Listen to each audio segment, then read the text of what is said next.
አረበግ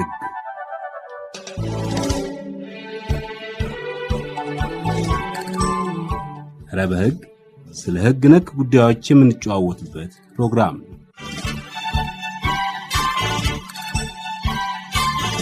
አረበግ በየጊዜው የሚወጡ ሕግጋት ጋር የምንተዋወቅበትም ገበታ ይሆናል። ሕግን አለማወቅ ከተጠያቂነት አያድንም። አረበግ እንደምን አላችሁ አድማጮች። ከሸገር ኤፍኤም 2.1 አረበግ ተጀመረ። ወቅቱ የሰርግም አይደል? በዛሬው ፕሮግራማችንም ጋብቻና ለየት ያሉ ባህልና ልማዶችን እናነሳለን። ስናነሳም መጀመሪያ ወደ ሞሪታኒያ እንሄዳለን። This is a society where a woman's biggest power is to be beautiful. And to be beautiful, you have to be fat. That's it. የሴት ልጅ ትልቁ ኃይል ውበቷ ነው። ውበቷ ደግሞ በውፍረቷ ይገለጻል የሚሉት ሞሪታኒያዎች ይህንንም ለማሳካት እስከ ሞት በሚደርስ መንገድ ይጓዛሉ። ደግሞ ወደ ሀገር ውስጥ ተመልሰን ጥሎሽን እናነሳለን። እርሶ ዛሬ ያገቡ ለጥሎሽ ምን ያህል አወጡን እንጠይቃለን። በጋምቤላ ያለውን ልማድ አጮልቀን እናያለን። ማግባት ከፈለኩኝ ከብቶች ሊኖሩኝ ይገባል። እህት ያለው መሆንም እድለኛ ያደርጋል። ምክንያቱም ቤተሰቦቼ እርሷን በመዳር በጥሎሽነት ከብቶች ይቀበላሉ። እነርሱ የተቀበሉትን እኔ በጥሎሽነት ሚስት ለማግባት እከፍላለሁ። ዓለም ሸገርን ስለምታደምጡ አብራችሁን ስለሆናችሁ አመሰግናለሁ። የሰርግ ወቅትም አይደል? እናም ጋብቻና ለየት ያሉ ባህሎች ብለን ያዘጋጀነውን አሁን ታደምጣላችሁ። ያስቀደምነው የሞሪታኒያን ነው።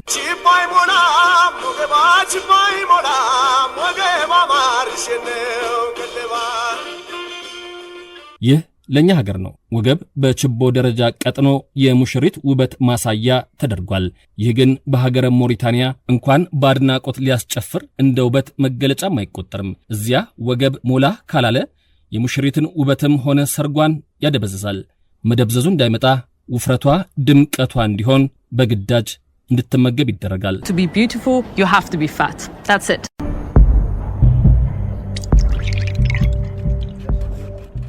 የሴት ልጅ ትልቁ ኃይል ውበቷ ነው። ውበቷ ደግሞ በውፍረቷ ይገለጻል የሚሉት ሞሪታኒያዎች ውብ እንድትሆን ትዳር እንድታገኝ ጋቫሽ በተባለ ስነ ስርዓት ታዳጊ ሴትን ከመደበኛው እጅግ ከፍ ባለ መልኩ በግዳጅ እንድትመገብ ያደርጋሉ። But their moms believe fatter girls look wealthier and more beautiful, crucial when trying to attract a husband.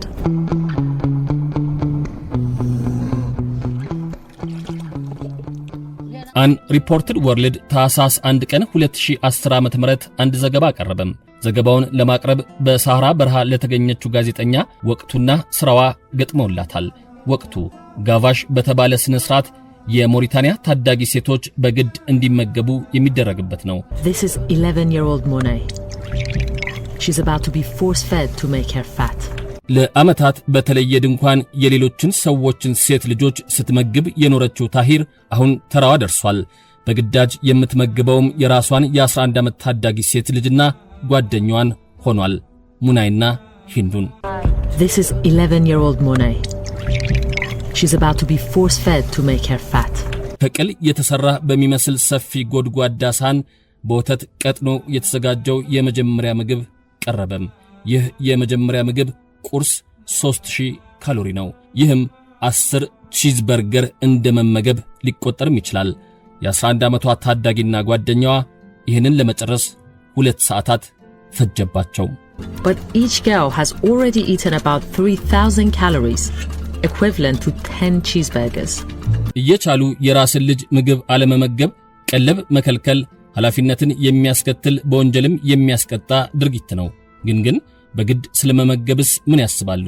እንድትወፍር በማሰብ የራስን ልጅ ፍጹም በማስገደድ መመገብስ ኃላፊነትና ተጠያቂነትን የሚያስከትል ተግባር ነውን? ለልጇ መልካም አስባ አበላች እንጂ ምን አጠፋችን የምትጠይቁ ትኖሩ ይሆን? እርግጥ ነው በግዳጅ መመገባቸው ውፍረት፣ ውበትና ትዳር እየተከታተሉ እንዲመጡ በማሰብ ነውና የምኞቱ መነሻም በጎ ማሰብ ነው። ይህን በጎ ማሰብ ግን ከውፍረት ኋላ የተከለለው የሚያውቁትና ሊመጣም የሚችለው ሞት አያስጥለውም። ከዕድሜና ቁመታቸው የሚቃረነው ሳይንሱ ከሚለው ውጪ የሚሰጠው ምግብ ውፍረቱ ደግሞ የስኳር የልብ ህመምንና ኩላሊትን ከጥቅም ውጪ መሆንን አስከትሎም ሊመጣ ይችላል። The long-term health risks for the girls include diabetes, heart disease, and kidney failure. ይህ እየታወቀም ግን የግዳጅ ምገባው ልማድ አልቀረም። ራት ላይ የበሉት ሲደመር ታዳጊዎቹ ሙናና ሂንዲ በቀን 9000 ካሎሪ ተመግበዋል። ይህም የዓለም ጤና ድርጅት በእነርሱ ዕድሜ ላሉ ከሚመክረው 5 እጥፍ የሚበልጥ ነው። Mona and Hindu's evening meal brings today's calorie count to a massive 9,000 and nearly 5 times the World Health Organization's recommendation for girls their age. ሕፃናቱም ውፍረት ውበት መሆኑን ማመናቸው እንደተጠበቀ ሆኖ አምበላም ቢሉስን በጋዜጠኛዋ የተጠየቀችው መጋቢ እግራቸው ታስሮ በግድ እንዲበሉ ካልሆነም ከጓደኞቻቸው ጋር ተገናኝተው እንዳይጫወቱ ሊከለከሉ ይችላሉ አለች። ስያሜው የግዳጅ ምገባ ይባላል እንጂ ተገደዱ የሚባሉትም መወፈር ምርጫቸው ነው። ሕፃኗ ተናገረች። ወፍራም እንጂ ቀጭን መሆን አልፈልግም አለች።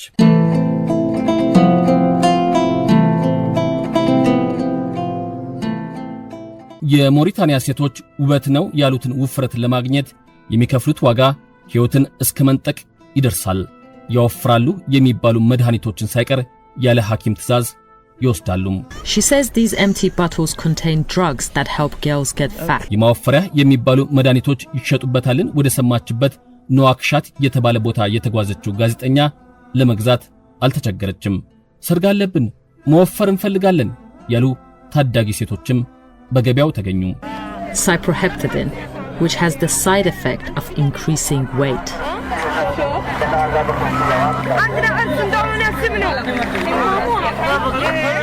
መድኃኒቶቹ ለድንገተኛ ልብ ድካም ያጋልጣሉ። ኩላሊትም ስራውን እንዲያቆም ሊያደርጉ ይችላሉ። The drugs they've bought, a woman can pile on weight very quickly, risking problems like a heart attack or kidney failure. ስለመሆኑም ማስረጃ ተገኘም። ማወፈሪያ የተባሉ መድኃኒቶችን አንድ እናት ለሕፃን ልጇ ሰጠቻት። ልጅ ጤና አጣች፣ ሆዷ አበጠ። የነጋው ሕይወቷ አልፎ ውበትም በሞት ተቀይሮ ነበረ። Her skin began to turn black. The next day, Izzat died. የልማድን ጥንካሬ ብዙ ካልተሰራም በቀላሉ ሊሸነፍ አለመቻሉን የሞሪታንያ የግዳጅ ምገባ አሳየኝ። እህቷ ያወፍራል የተባለ መድኃኒት ወስዳ ሕይወቷ ቢያልፍም ሌላኛዋ እህቷ ግን ከእናቷ ተደብቃ እየወሰደች ነው። Despite what's happened, Aminatu tells me she now takes the same drug that killed her sister. የሴት ልጅ ትልቁ ኃይል ውበቷ ነው። ውበቷ ደግሞ በውፍረቷ ይገለጻል የሚሉት ሞሪታንያዎች ይህንንም ለማሳካት እስከ ሞት በሚደርስ መንገድ ይጓዛሉ።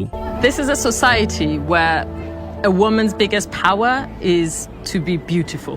And to be beautiful, you have to be fat. That's it.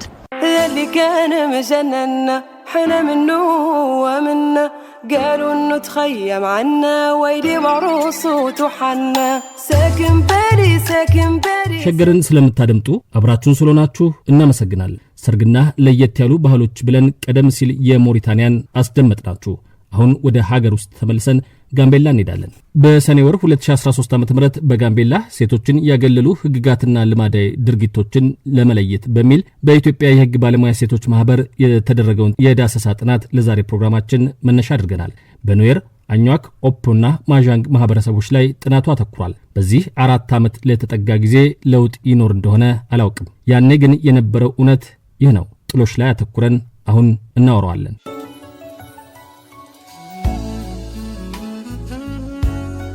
የትዳር አጋሮን ለማግባት ጥሎሽ ጥለው ይሆን?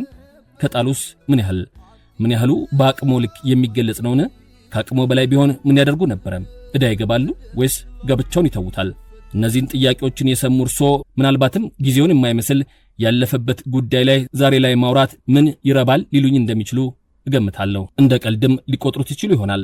ግን እንደዛ አይደለም። በኑዌርና አኛክ ዘንድ በጥሎሽ ቀልድ የለም። ጥሎሽና ተከትለው የሚመጡት ዛሬም በጊዜና በሕግ አልተሸነፉም። ስላልተሸነፉት ከዳሰሳ ጥናቱ መረጃ ከሰጡ መካከል የተወሰኑትን ዋቢ አድርጌ አሁን ልጥቀስ።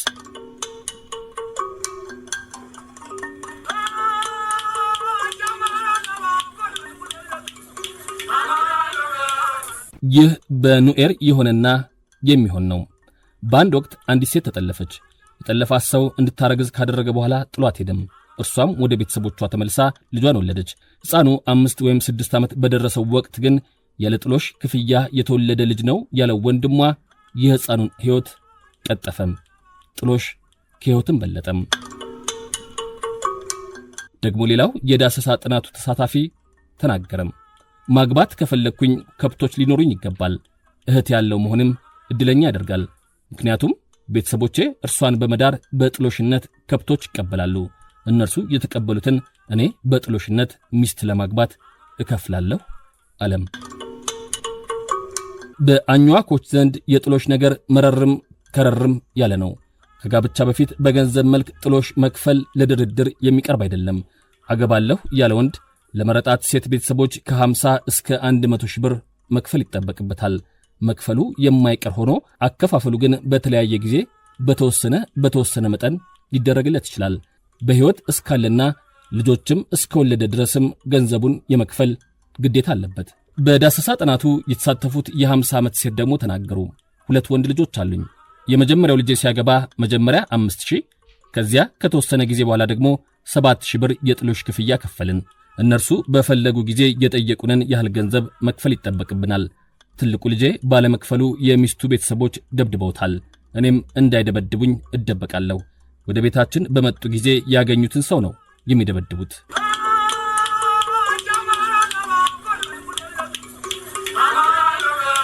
የማወራው ያለፈ ታሪክ እንጂ ዛሬ ላይ የሚፈጸም አይመስልም። እውነታው ግን በኑዌርና አኝዋኮች ዘንድ ትዳር ለመመስረት ለወንዶች ጥሎሽ ከባድ ፈተና መሆኑን ሚስትም የሀብት መንገድ ተደርጋ መቆጠሯን ነው። ጥሎሽ ሰበብ ሆኖ ሴት ልጅን እንደ ሀብት መንገድ ቢያስቆጥራትም እርሷ ግን ሀብት አይደለችም። በትዳር ውስጥ የሚፈራ ሀብትና እኩል የመካፈል መብት በሕግ የተጻፈ እንጂ የማይፈጸም ነው። ሊታሰብም አይችልም። ሴት ስትወልድ ሀብት መጣልህ፣ ወንድ ሲወለድ ዱላ መጣብህ በሚሉት አኝዋኮች ዘንድ ፍቺ አይምጣ እንጂ ከመጣ ለሴቷ ሕመም ጭምር ይዞ ነው የሚመጣው። በትዳር ውስጥ እኩል ንብረት የማፍራትም ሆነ የተፈራውን እኩል የመካፈል መብት በሕገ መንግሥታችንም በፈረምናቸው ዓለም አቀፍ ስምምነቶችም እንዲሁም በጋምቤላ ክልል የቤተሰብ ሕግ የተደነገገም ቢሆን በተግባር ተገልጠው ስር የሰደደውን ልማድ ሊያሸንፉ አልቻሉም።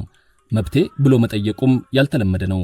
በጥናቱ የተካተቱት የአቦቦ ወረዳ ፍርድ ቤት መረጃ ሰጪ ሁሉም ሊባል በሚችል መልኩ የአኝዋክ ማህበረሰብ መብታቸውን ለመጠየቅ ወደ ፍርድ ቤት አይሄዱም። በጋብቻ ውስጥ የሚፈጠር አለመግባባትም በባህላዊ መንገድ የሚዳኝ ሲሆን ትዳሩ ከፈረሰ ሴቷ ልብሶቿን ብቻ ይዛ ከቤት ከመውጣት ውጪ ምንም አይነት ንብረት የመካፈል መብት የላትም።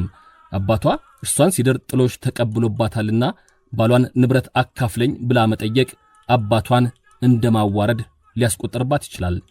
ይህ ለዘመናት የነበረና ዛሬም ድረስ የቀጠለ ሴትን የሚጎዳ በሕግም ያልተሸነፈ ልማድ መቼና እንዴት ይሸነፍ ይሆን? ፍቅር ጠርቷችሁ መከባበርን አስቀድማችሁ ጎጆ ለመውጣት በዝግጅት ላይ ያላችሁ ሁሉ መልካም ጋብቻ ይሆንላችሁ።